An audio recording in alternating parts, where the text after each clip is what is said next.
Kirito and gang going in like these against these two little fucking Tauruses. Like they were nothing compared to Kirito and gang. It was like this whole episode, the first half was just completely dedicated to raw, pure action fighting, and I just love that this episode started like showing, you know, the old sort of style how they used to fight in SAO, and it was like them just fighting like, you know, fuck that Alpine flying around shit. Let's just go in fighting raw, using your skills and all that. Yeah, we've got magic in here with Asuna healing, but you know, apart from that, it's all like sword art fighting. So they go against like these two Tauruses like guarding like one of the floors, and one is like super resistant to physical attacks, and the other one is like resistant to, you know, magic, and I think he's like also trying to heal the other Taurus as well. And they're just going in thinking, we need to think about something, and right now they're like, fuck it, why don't we use all of our attacks together? All sword attacks.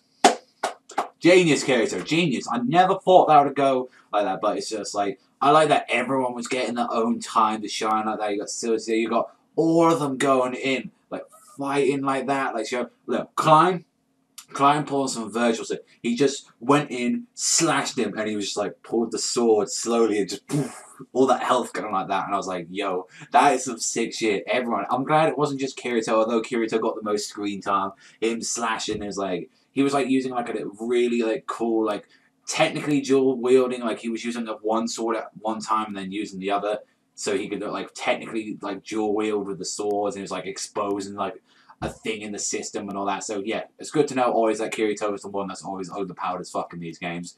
I also mentioned once we saw them like beat the giant like bull and all that, because it literally was like up to like the wire with this thing. It was like, oh, Asuna's running out of MP and all that. She really can't heal them anymore. It's like, fuck, let's just go in, kill it like that. And it was just like right at the end, Asuna kills it, like stabbing it in the head. Like, because everyone was going in. Like, even Shinon came in with a bow and just like pulled it right in the skull, and it finally did that. And well, after that, it was like that magical resistant one was just useless, since they're pretty much just a physical, pure, raw fighting team. And it's like, I'm glad that everyone got their time to shine, and that was just so far like a very awesome fight that we saw so far in this episode. Not to mention as well, we saw like this NPC known as Freya, who wanted to be rescued, and everyone thought, ah, this is a trap. No way we're going to have this and all that. We don't trust it. But Klein, as a gentleman, who's like, I can't let this go, as he like releases the woman, everyone's like, really? It's like, it honestly reminded me of Kuwabara when he met Yukino from Yu Yu Hakusho, and he's like, oh, Yukino, Freya, like that. It's like, it honestly felt the same, and I don't know, I was laughing at this because he was trying to be like a suave gentleman about it, and I was just like, yo, Klein, why are you awesome? And it's like, yeah, and it seems like this was the right thing to do, because this girl, Freya, who honestly I'm guessing from the opening, she's probably like related to Ud, I think her name was, like from the last episode, like I'm guessing that's one of her sisters, and it's like she was trying to be forced to marry like the big baddie Thrym and stuff, but it was a good choice that they actually even did that, because she gave them like a huge overextending health buff, which I'm guessing that they would have needed, because, you know, he's a big baddie of like all Alfheim, and it's like, yeah, they're going to need to do something about him, because he seems like a quite powerful threat for them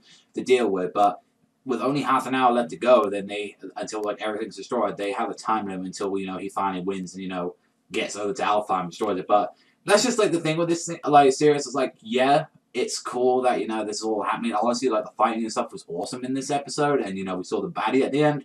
But it's NPCs, it's Alfheim, and there's no real threat. That's the thing. It's like, this is something that, you know, I would have done, say, like, if I ever played World of Warcraft with some friends, or, like, you know, EverQuest like that I did back in the day. It's like, yeah, this is, like, how we used to do it. I used to be, like, you know, well, personal story here, like, I always used to be the healer at the back, you know, I used to be the priest, I used to be the defiler like that, and I used to be, you know, always doing that with my night elf, just healing and just, you know, giving busts to everyone left and right, yo, shields and stuff like that.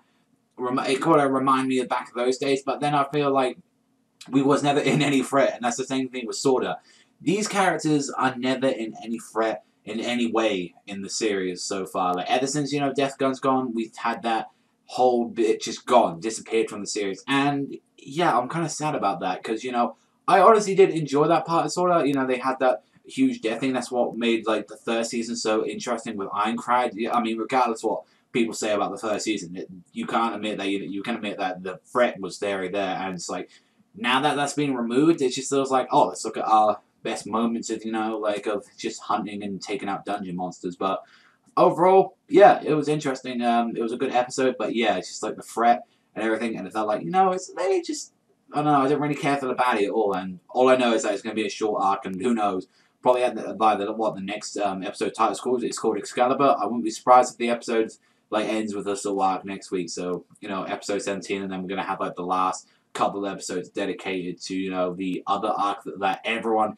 I don't even know what people say about this arc because it's so mixed. Either they say the Rosario arc is horrific or it's amazing, like it's a really sad one. So I'm very interested to see that in my own opinion what that's going to be about. But other than that, I'm going to give this one a 7.5 out of 10 this week. Yeah, pretty solid episode. But that's all for me. I want to thank you very much for watching as always, and I'll see you guys next time.